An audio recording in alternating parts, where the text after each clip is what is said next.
अधिक विलंब न करते हुए मैं अनुरोध करूंगा हमारे बीच बोलने के लिए हिज ग्रेस पंचरत्न प्रभु को, Guru Maharaj very senior disciple.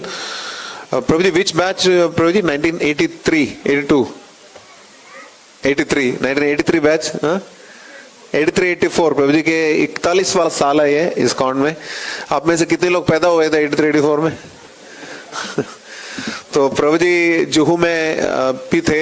He was head of sankirtan for a long time and he is heading Berhampur temple. His health is not good, still he continues his preaching. Prabhu Guru Maharaj के सीनियर डिवोटी, मैं अनुरोध करूंगा प्रभु जी से कि मंच पे पधारें और गुरु महाराज का गुणगान करें।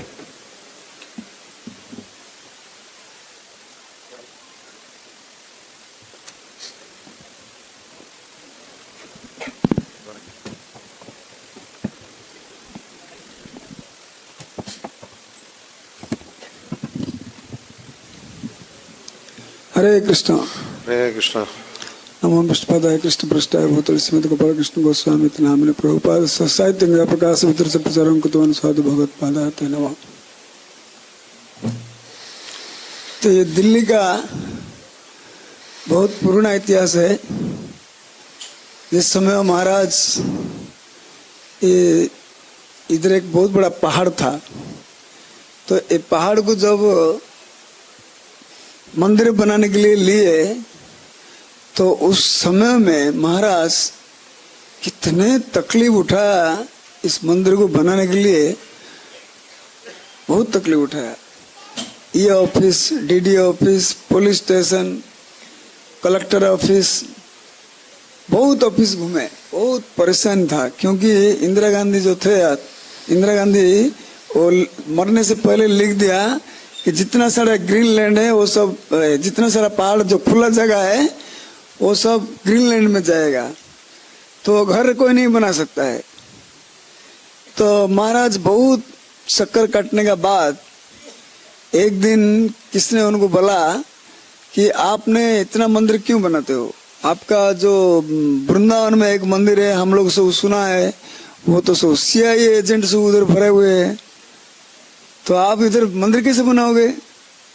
तो महाराज बोले, बहुत विनम्र होकर के, मैं भी जाता था उनके साथ में, वो उनको बोले हमारा ऐसा कुछ नहीं है, लेकिन आप जैसा बोलेंगे हम ऐसा करेंगे। तो उन्होंने महाराज को बोला कि वृंदावन में बहुत सारे लफड़ा हम सुना है, आप वहाँ का जो डिस्ट्रिक्ट मजिस्ट्रेट है वहाँ जा करके आपको NOC लेकर आओ, तब जाके कुछ सोचेगा, करेगा बोल के नहीं बोला है। तो फिर महाराज ने, मैं था उनके साथ में, गए थे एक बार, तो महाराज कितना सहन करते हैं दुख कष्ट प्रभुपाद जी का प्रोजेक्ट के लिए, आप सुनिए। तो डिस्ट्रिक्ट मजिस्ट्रेट के पास जब गए हम लोग, तो बहुत, एक तो करीब करीब प्राय 2 घंटा तक वेट किया उन्होंने, उसने कराया 2 घंटा वेट कराया। तो 2 घंटे के बाद में अपॉइंटमेंट दिया, और बाद में जब उनको मिला है तो जो डिस्ट्रिक्ट मजिस्ट्रेट थे वो महाराज को बोले, आप तो बहुत लोगों को जानते हैं और आपका तो संपर्क बहुत बड़े बड़े लोगों से है, आप इधर क्यों आया? हम थोड़ी यहाँ NOC देंगे, जाओ इधर से। मैंने इतना खराब व्यवहार किया, मैं पास में था, मैं तो बहुत दुख लगा, मैं तो सोच रहा था एक मुट्ठी मारेगा उसका, मुंह में थप्पड़ मारेगा उसको।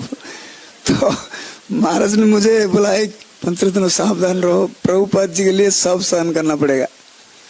तो फिर इतना इंसल्ट किया महाराज को, मैं तो बहुत दुख हो गया। तो आप सोचो महाराज को जो उसने जो दर्शन किया, उससे उसका कितना प्रभाव पड़ रहा है, आप सोचिए। तो उन्होंने पहले गाली गुलोज करके भगा दिया उधर से।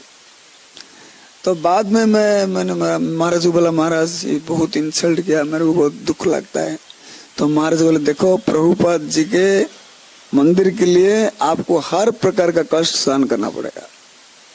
तो फिर आने के बाद में 2 दिन के बाद में, मैं उस टाइम वृंदावन में था, दिल्ली से वृंदावन गया था, तो उधर वो फिर 2 दिन के बाद में रात को, शाम को 6 बजे, 6 साढ़े 6 बजे आरती का टाइम में वो आया है।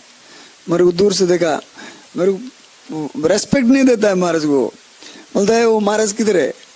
मैं बोला क्या हुआ? वो तो दिल्ली में है।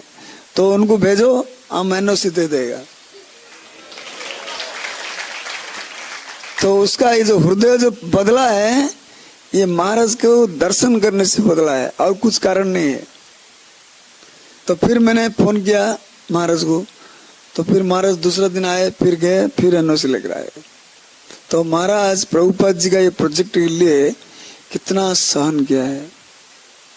और जब ये बन रहा था, यहाँ इतना धूप होता था उस टाइम, इतना गर्मी था। और राधा दामोदर प्रभु जो लोग जदुकुलेश्वर पहले जो भक्त लोग थे वो लोग जानते हैं, यहाँ कोई आना नहीं चाहता था सेवा करने के लिए।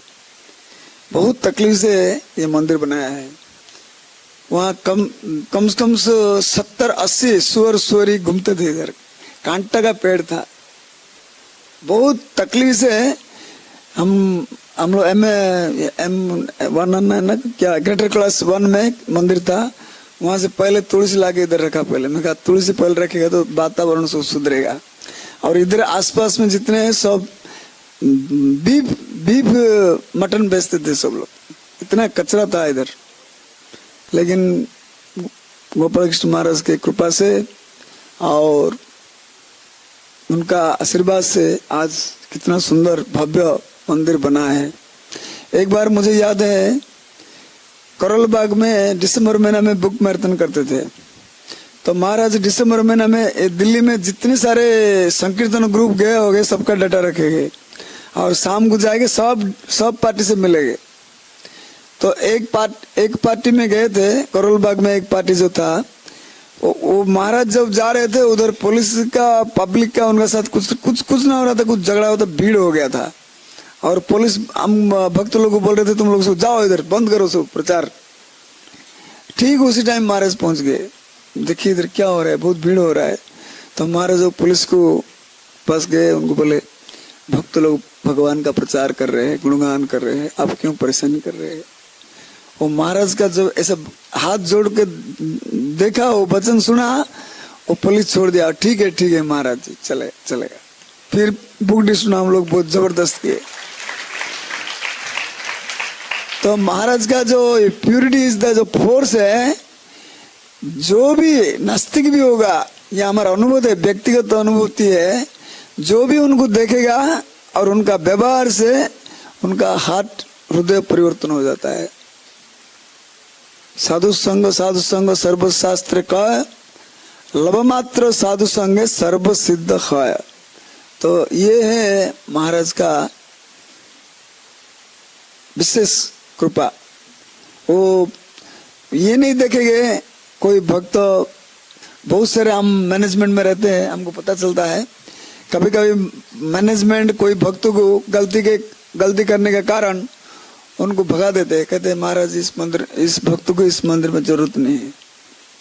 लेकिन वो जब महाराज के पास जाता है तो महाराज बोलते हैं अच्छा तुम थोड़ा एडजस्ट करो, रहो।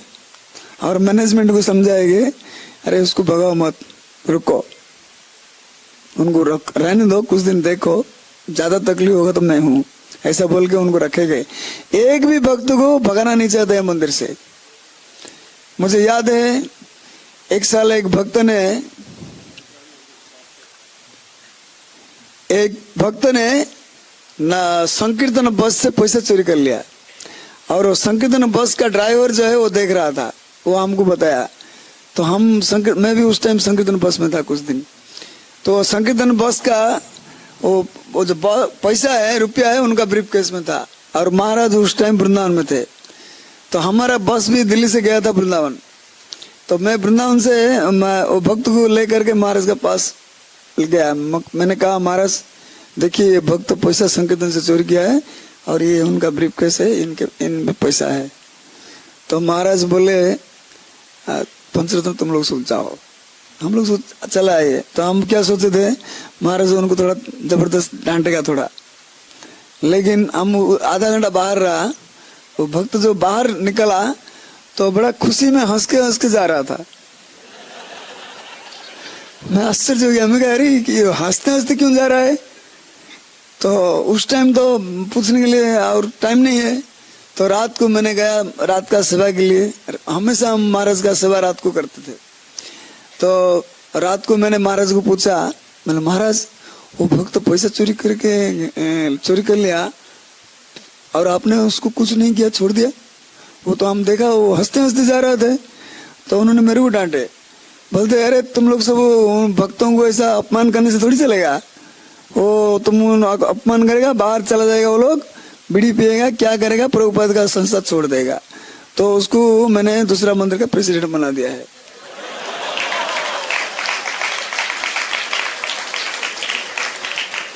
तो वो प्रेसिडेंट भी बनेगा, परिश्रम भी करेगा, पैसा भी लेकर आएगा, मंदिर चलाएगा। तो ये महाराज का कृपा, मतलब एक भी भक्त कुछ भी उसका पास योग्यता हो या नहीं हो, कुछ भी हो, महाराज कभी नहीं चाहते कोई भक्त दुखी होकर के बाहर रहे या बाहर मंदिर से जाने का। वो हमेशा चाहते थे किसी तरह से सभी भक्तों को भगवान का सेवा में लगाने का है। तो हम लोग सभी, अभी तो महाराज हमारा सामने प्रकट अवस्था में नहीं है, लेकिन फिर भी हमारा साथ उनका जो वाणी, उनका जो उपदेश और उनका जो विचार विमर्श, तो वो सब हमारे साथ में है। तो अभी हम जितने सारे गुरु भाई गुरु बहन है, उन सबको एकजुट होकर के वो महाराज का वो जो दिव्य व्यवहार, सुंदर कार्यकलाप और सहनशीलता, क्षमा करने का जो गुण है, ये सब हम लोग का पास रहना चाहिए। और हम सब मिलकर जो मंदिर में है, सब लोग मिलकर इकट्ठा रहकर अगर भगवान का सेवा करेंगे तो इसमें हमारा गुरु महाराज जरूर प्रसन्न होंगे। हरे कृष्ण।